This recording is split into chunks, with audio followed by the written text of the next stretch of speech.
What if I told you that one of the most anticipated APS-C cameras of 2025 has quietly disappeared from Canon's roadmap? The Canon EOS R7 II, a model that was expected to redefine what crop sensor cameras could achieve, has been delayed, not by a few months, but reportedly until 2026. And this delay isn't about production shortages or simple logistics. It's a calculated move, one that reveals a lot about Canon's long-term strategy and where the company wants to steer the mirrorless market next.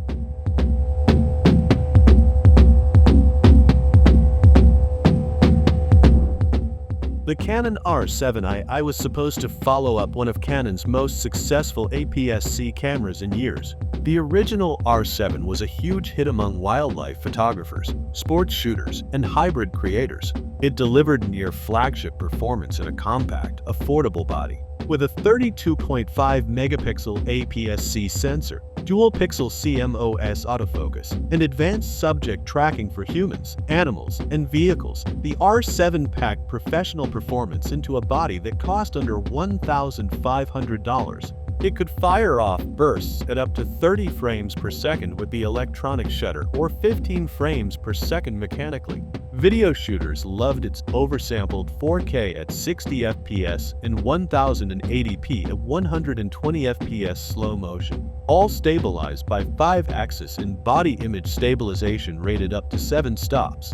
Add to that a magnesium alloy build and weather sealing. It was an overachiever by every measure. So why would Canon hold back the follow-up to such a successful formula? The obvious first theory is production trouble. It's no secret that supply chain disruptions over the last few years have slowed manufacturing across the tech industry. Sensor shortages, semiconductor delays, and material scarcities have all hit camera companies hard. But here's where that theory falls apart. Canon has managed to release several major cameras recently, including the R5 II and the R1, both far more complex and high-end models.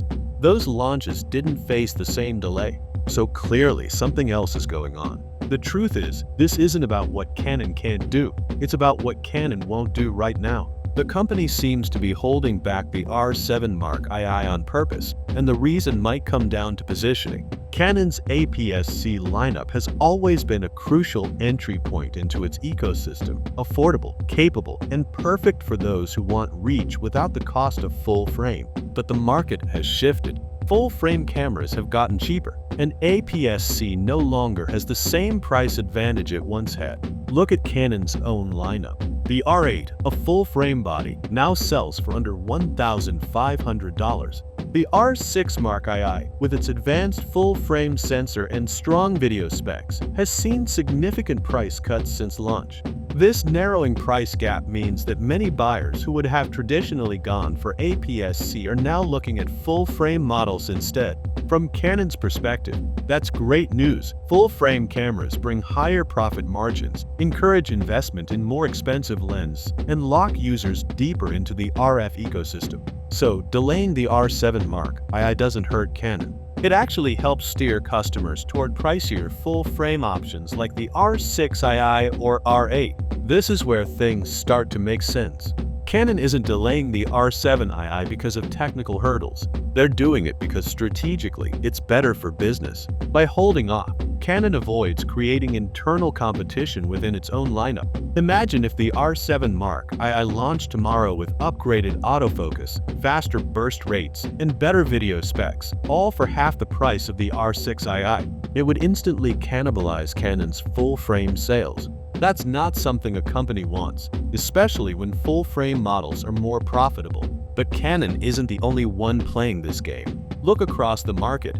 Nikon Z50 II is nowhere to be found. Sony hasn't updated its mid-range APS-C line in years, and even Fujifilm, the king of APS-C, is spacing out releases more carefully. The entire APS-C segment has gone eerily quiet. When every major manufacturer slows down in the same category, it's not a coincidence, it's a shift in strategy. Camera companies know APS-C cameras sell in smaller volumes and generate lower profits. They attract enthusiasts and beginners, many of whom never invest in expensive native lens. In a market shrinking year after year thanks to smartphone dominance, manufacturers have to prioritize models that bring in higher margins. That means focusing on full-frame systems and premium lenses, while APS-C takes a backseat. The delay of the Canon R7 II fits perfectly into that bigger picture. Still, there's more to it than money. Canon's marketing strategy here is subtle but deliberate. By not rushing out the R7 II, Canon creates anticipation and scarcity. The company knows how much buzz a delayed camera can generate. Every rumor, every leak, every speculative discussion keeps Canon in the headlines.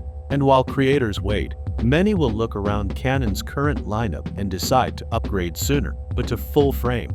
It's a clever move that pushes customers toward more expensive gear without ever needing to say a word. Consider the timing of Canon's recent releases.